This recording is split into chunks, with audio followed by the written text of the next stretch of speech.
They said, "In Hollywood, secrets are worth more than gold, and silence always has a price." But what happens when the brightest stars are forced to pay up just to protect their own names?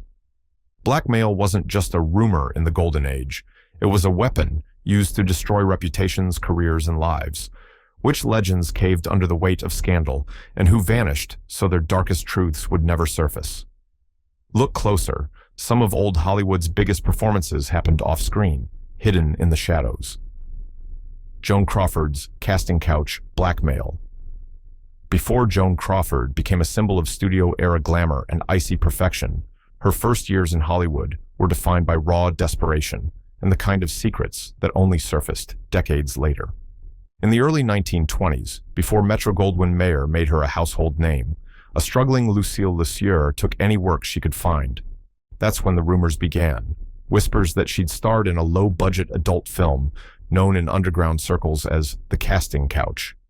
In a town crawling with opportunists, someone always knew someone who'd seen a print, or claimed to own a photo, or could identify Crawford in a frame or two. When Crawford's career began to rise, so did the threat of exposure. She was reportedly blackmailed by individuals with access to these alleged reels. It's said that agents and fixers were paid off quietly by the studio to recover or destroy negatives. But the anxiety of blackmail was never far from her, especially as rival starlets and tabloid reporters heard the whispers. One notorious incident involved a blackmailer who threatened to send copies of the film to major studios and gossip columns unless paid a hefty sum. Studio head Louis B. Mayer supposedly stepped in, orchestrating backroom deals and silencing those who got too close to the truth. Crawford, for her part, denied everything for the rest of her life. But as Hollywood's memory is both long and selective, the stories never entirely vanished. The casting couch myth was weaponized against her in press feuds, rival studio campaigns, and even divorce proceedings. The most chilling detail is that Crawford never knew who, exactly, held the evidence or whether it would surface. In a system built on image and control, blackmail wasn't just a threat, it was a leash, and for stars like Crawford, escape was never certain. Clara Bow's confidential file leak. Clara Bow, the it girl of the Roaring Twenties, seemed unstoppable. Her magnetic presence electrified silent screens, and her personal life, as wild as her on-screen persona, became Hollywood legend. But by the early 1930s, Bow's fame was turning into a weapon, wielded by those who stood to gain from her downfall. Her greatest threat wasn't a rival actress, but her own secretary, Daisy DeVoe, who turned Bow's private world into tabloid fodder. While working for Bow, DeVoe secretly gathered hundreds of personal letters, bills, and candid snapshots. When Bow fired her over suspected theft, DeVoe struck back, threatening to release the most intimate details of Bow's love life and party exploits. Bow's lawyers and studio bosses were horrified. The so-called Bow Confidential File was a ticking bomb. Its contents included letters from lovers, receipts from wild parties, and rumors of affairs with both men and women. The threat wasn't just embarrassment, it was career-ending in an era when studios carefully crafted and fiercely protected the images of their stars. DeVoe eventually tried to sell the file to gossip columnist Luella Parsons, then to the highest-bidding tabloid. As headlines about Bow's orgies and love nests circulated, Paramount's lawyers waged war in court, desperate to silence DeVoe and bury the evidence. Bow, already exhausted by years of grueling studio schedules and public scrutiny, suffered a nervous breakdown during the trial. Though DeVoe was ultimately convicted of theft, the damage was done. Clara Bow's image was never the same. She retreated from the limelight, her career a casualty of betrayal and blackmail. In private, Bow described herself as ruined, haunted by the knowledge that in Hollywood, the truth was always for sale, and that anyone could become your enemy if the price was right. Rock Hudson's secret and studio blackmail. Few faces define the clean-cut masculinity of post-war Hollywood like Rock Hudson. To the public, he was the archetype of American virility. Tall, handsome, and always in control. But behind the scenes, Hudson lived a double life that made him the perpetual target of blackmail by tabloids, by lovers, and by the very studios that built his stardom. In the 1950s and 60s, homosexuality was more than scandalous. It was a career death sentence. Universal Pictures, desperate to protect their leading man and their investment, orchestrated elaborate cover-ups. Studio fixers paid off gossip columnists and former lovers, sometimes with hush money, sometimes with threats. Reporters from Confidential magazine and other scandal sheets were always circling, ready to publish stories of secret relationships unless bought off or given juicier scoops about rival stars.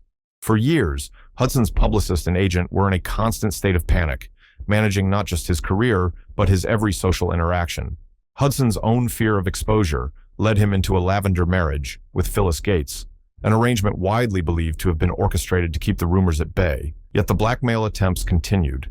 Lovers demanded money to keep quiet, and one even threatened to expose personal letters unless paid handsomely. As AIDS began its silent march through Hollywood in the 1980s, Hudson's diagnosis became another weapon, wielded by those who sensed his vulnerability. Even as he grew ill, Hudson faced threats from former partners, opportunistic journalists, and industry insiders with old grudges. His public admission of AIDS in 1985 finally forced his secret into the open, but the years of blackmail and fear had already taken a devastating toll. Rock Hudson's legacy is that of a star trapped by an image, blackmailed into silence by a town that prized appearances above everything. William Haynes, career ended by extortion. William Haynes was once the highest-paid male actor in Hollywood, adored for his cheeky charm and romantic leads in 1920s hits. But Haynes's success came with a secret. He lived openly as a gay man among friends, a fact that Hollywood's power brokers tolerated so long as it never reached the public. For years, Haynes navigated a precarious balance, with his sexuality an open secret, but a constant source of threat. Everything changed when Haynes and his longtime partner, Jimmy Shields, were arrested during a police raid on their home. Word of the incident quickly reached the studios. Louis B. Mayer, the iron-fisted boss of MGM, saw a scandal looming that could destroy both Haynes and the studio's reputation. Mayer summoned Haynes to his office and issued an ultimatum: leave Shields and publicly correct his image, or be blackballed from Hollywood forever. Haynes refused to abandon his partner.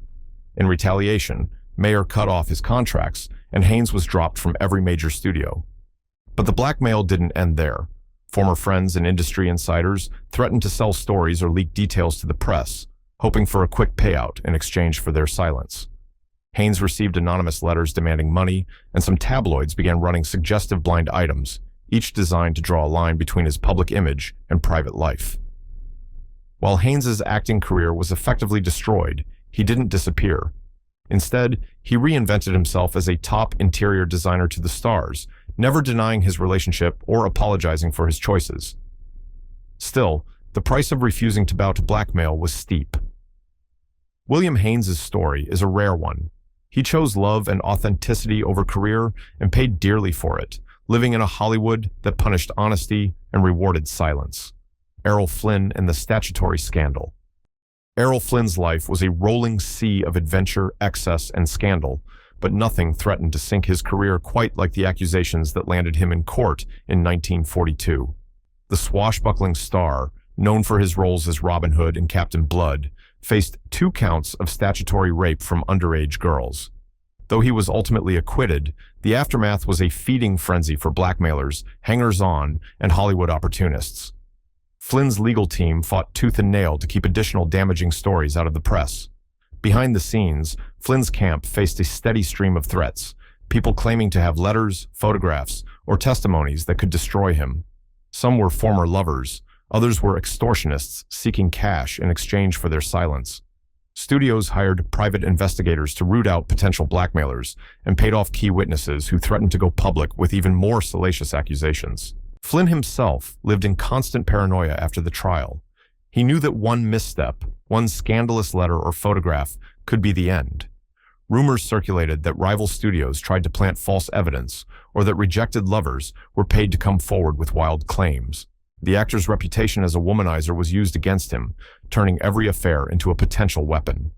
Despite the court acquittal, the shadow of blackmail never left Flynn. He leaned into his bad boy image, famously quipping, "I like my whiskey old and my women young." But behind the bravado, Flynn was battered by the cost of keeping his secrets, and by the knowledge that in Hollywood, innocence is always for sale, and silence is a commodity traded in dark corners.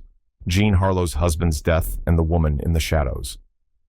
For the public, Jean Harlo was the original blonde bombshell, a woman who seemed to move through life with a mix of innocence and dangerous allure. But off-screen, Harlo's world was haunted by secrets. none darker than the story surrounding her husband, Paul Byrne's mysterious death in 1932. Byrne, a respected MGM producer, was found shot in their Beverly Hills home just 2 months after marrying Harlo. Police called it suicide, blaming marital strife and alleged impotence. But the whispers in Hollywood told a different story, that Byrne had been blackmailed by a woman from his past, an ex-lover who turned up in Los Angeles, demanding money and threatening to expose humiliating secrets.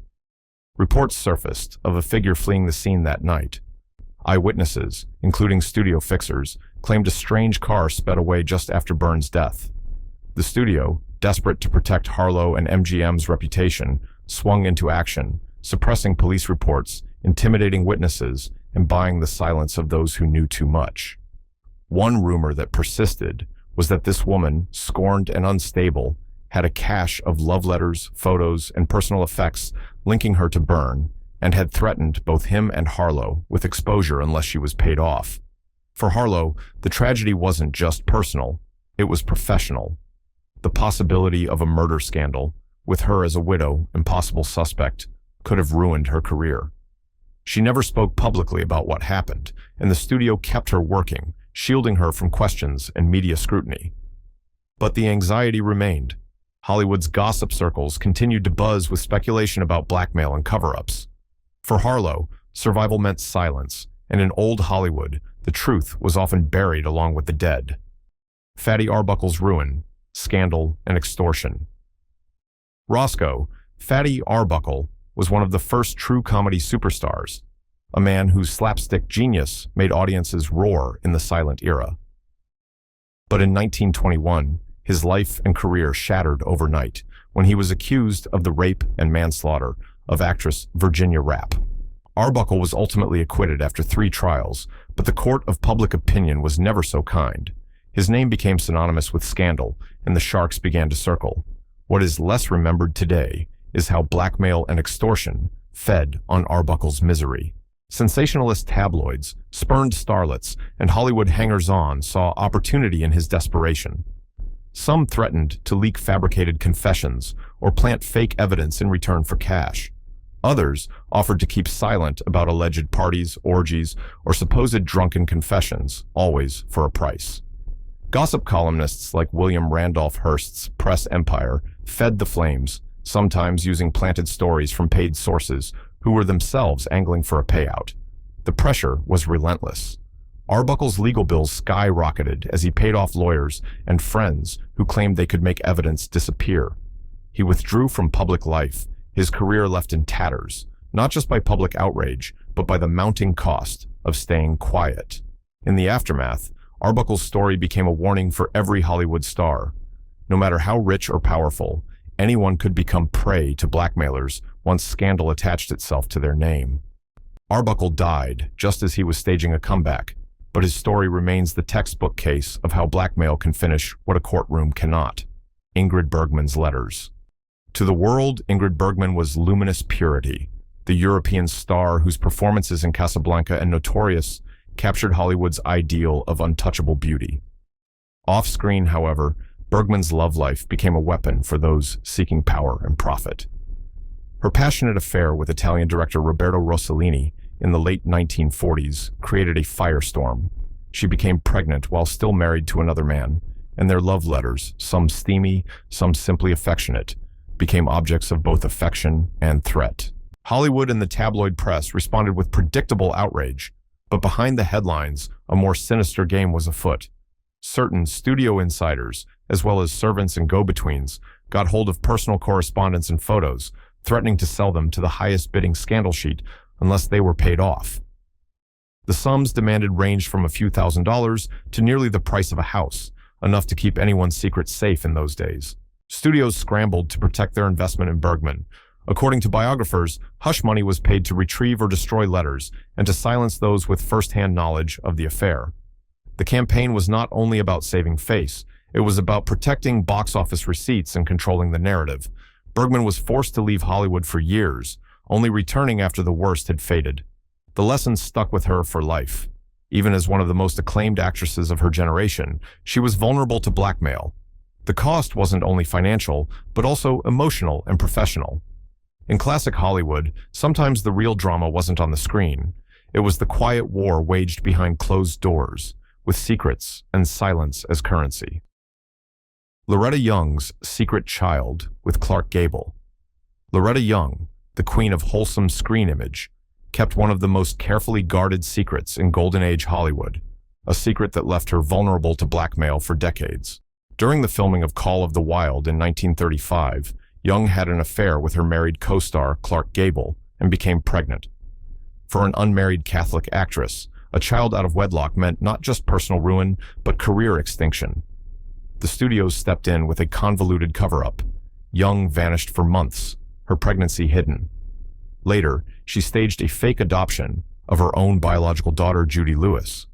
But in a town where everyone talks, someone always knows the truth. Studio staff, doctors, and insiders who helped orchestrate the cover-up kept their silence, sometimes in exchange for money, sometimes under threat of career destruction. Over the years, various people attempted to blackmail Young, threatening to expose her adoption as a lie and reveal Judy's true parentage. Some demanded payment, others sought favors or roles in exchange for their discretion. Young lived in perpetual fear that the story would break, damaging not only her career, but her daughter's life. She even lied to Judy for decades, telling her she was adopted and refusing to confirm the truth until shortly before her death. The experience left Young wary and isolated, unable to trust even those closest to her. In the end, it was Hollywood's machinery of secrecy and blackmail, not just her own choices, that kept one of the era's most explosive scandals under wraps for nearly half a century. Charlie Chaplin's paternity suits and blackmailers. Charlie Chaplin was not only the king of silent comedy, he was also the king of courtroom battles. Throughout the 1940s, Chaplin became the target of a series of highly publicized paternity suits, the most infamous involving aspiring actress Joan Barry. Barry, with the help of aggressive attorneys and tabloids, accused Chaplin of fathering her child, launching a media circus that nearly overshadowed his film legacy. But beneath the headlines, Chaplin faced a darker assault. Blackmailers who threatened to release damaging documents, personal letters, and alleged confessions unless he paid up. Some were former lovers, others were legal intermediaries who claimed they could sway court testimony. In at least one case, forged letters purported to show Chaplin admitting guilt, and these were offered to newspapers for a price. According to Chaplin's own memoirs, he paid significant sums to keep certain stories from ever seeing the light of day. The stakes were not only financial, but existential. The FBI, under J. Edgar Hoover, took a special interest in Chaplin, eager to use any scandal to paint him as a threat to American morals. The pressure forced Chaplin into exile in Switzerland, his reputation battered both by legal battles and the constant threat of new accusations surfacing. The lesson was brutally clear. In Hollywood, fame was a magnet for predators, and even the world's greatest clown could be brought low by the cold business of blackmail. Tallulah Bankhead's party photos and quiet payoffs. Tallulah Bankhead was the definition of Hollywood's wild child, brilliant on stage, magnetic on screen, and notorious for her unfiltered lifestyle. In an era when studios demanded stars behave like royalty, Bankhead did the opposite, throwing infamous parties and surrounding herself with lovers of both sexes. But the price of her fearless freedom was steep. Her reputation made her a prime target for blackmailers who were hungered for scandal and cold cash. Photographers, staff, and friends sometimes left her parties with more than a hangover. Compromising photos, some showing Bankhead in states of undress, others hinting at forbidden romances, occasionally surfaced in shadowy circles. The threat was always the same: pay up, or risk the images ending up in the hands of gossip columnists or studio bosses eager to rein her in. Studios, aware of Bankhead's box office draw but terrified of public outrage, stepped in repeatedly to recover negatives, hush up rumors, and keep Bankhead's more notorious exploits out of print. Unlike other stars, Bankhead sometimes diffused threats with her signature wit, once reportedly telling a would-be blackmailer to "go ahead and publish. I look divine." But even she couldn't always laugh off the risk. At least twice, insiders later revealed, quiet payoffs were arranged to keep photos or stories buried. Bankhead's career weathered multiple storms, but the constant threat of exposure and public shame hung over her like a shadow. For Bankhead, blackmail was both a danger and a game, a reminder that no matter how bold a star might be, someone was always waiting to profit from secrets. Her life stands as proof that Hollywood's golden age wasn't just built on glamour, but on a network of silent deals and unspoken threats that could topple even the bravest personalities.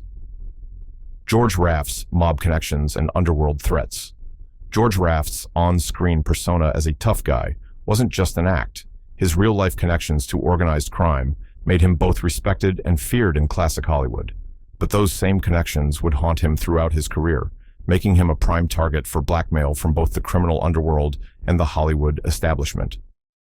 Raft's friendships with notorious gangsters like Bugsy Siegel and Meyer Lansky were an open secret, fueling rumors that he used mob influence to secure film roles and silence rivals. As Raft's star rose, so did the stakes. Associates, rivals, and even police officials threatened to expose his criminal ties unless he paid for their silence or cooperated in illicit dealings. Some demanded money outright. Others wanted roles in his films or favors from his powerful friends. The blackmail escalated during the 1940s, when anti-mob sentiment in Los Angeles hit fever pitch and studios grew wary of being implicated in scandals. For Raft, the danger wasn't just career damage, it was literal life and death. Mobsters used his fame to launder money through Hollywood projects and sometimes leaned on him to deliver payoffs or keep secrets. Studio bosses, eager to avoid publicity, often looked the other way, but when rival studios threatened to expose Raft's connections to ruin his box office appeal, deals were quietly struck. The price was steep.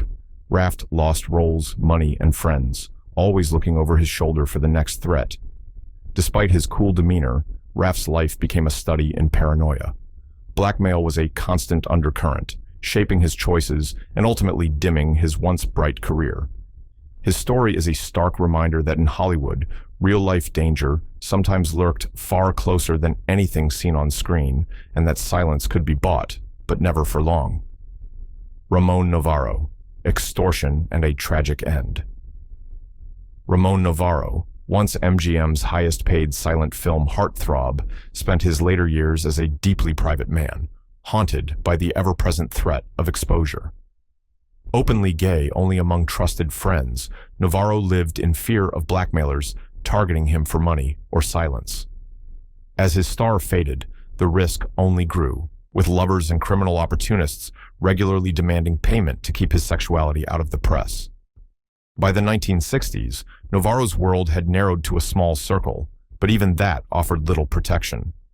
He endured repeated attempts at extortion, some from former lovers who threatened to sell letters or photographs to tabloid journalists hungry for scandal. Others simply threatened violence or public shame unless they were paid off. Novaro, deeply religious and intensely private, quietly paid what he could, hoping each time that it would be the last.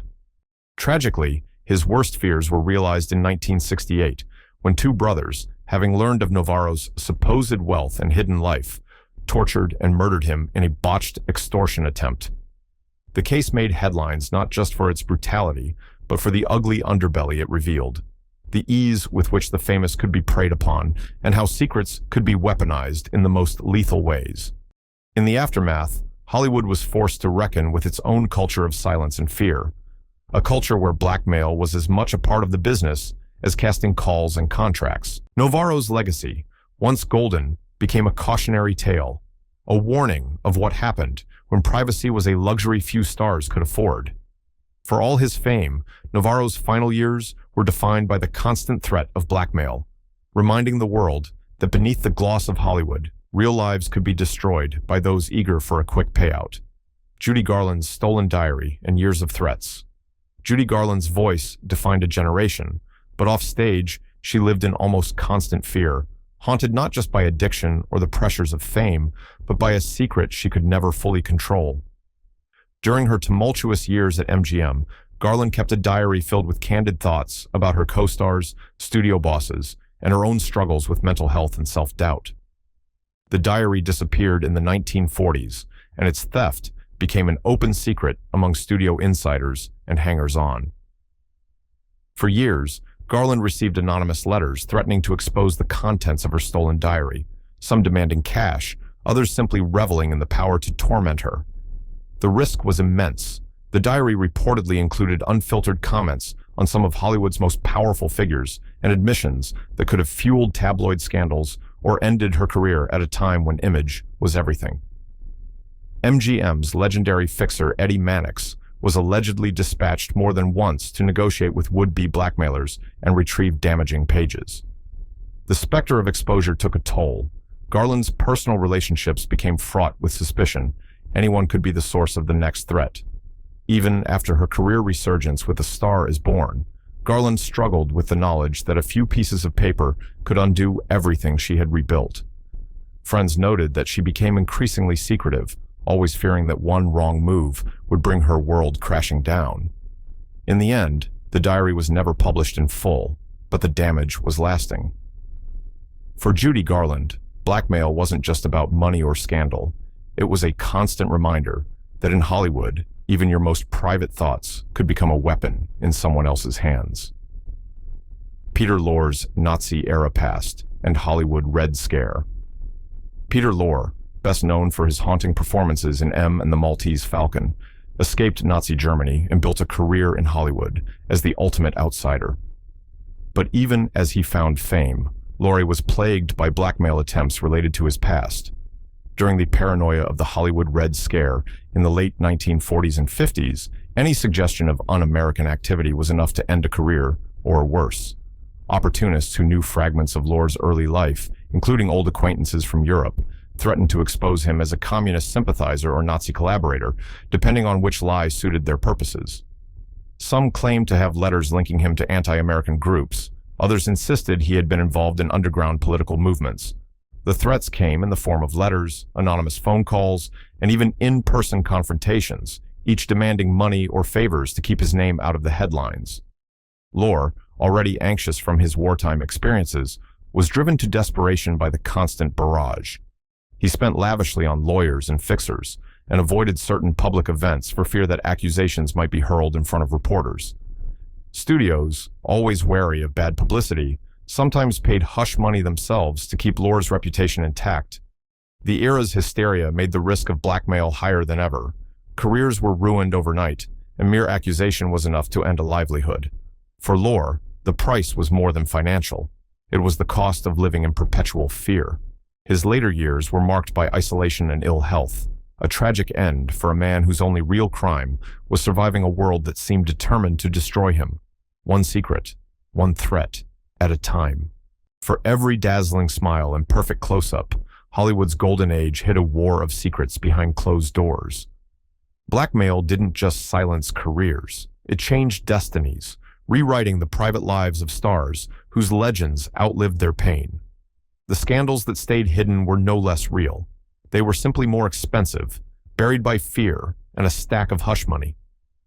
So, the next time you lose yourself in old Hollywood magic, ask yourself, what secrets still echo behind the curtain, waiting to be revealed?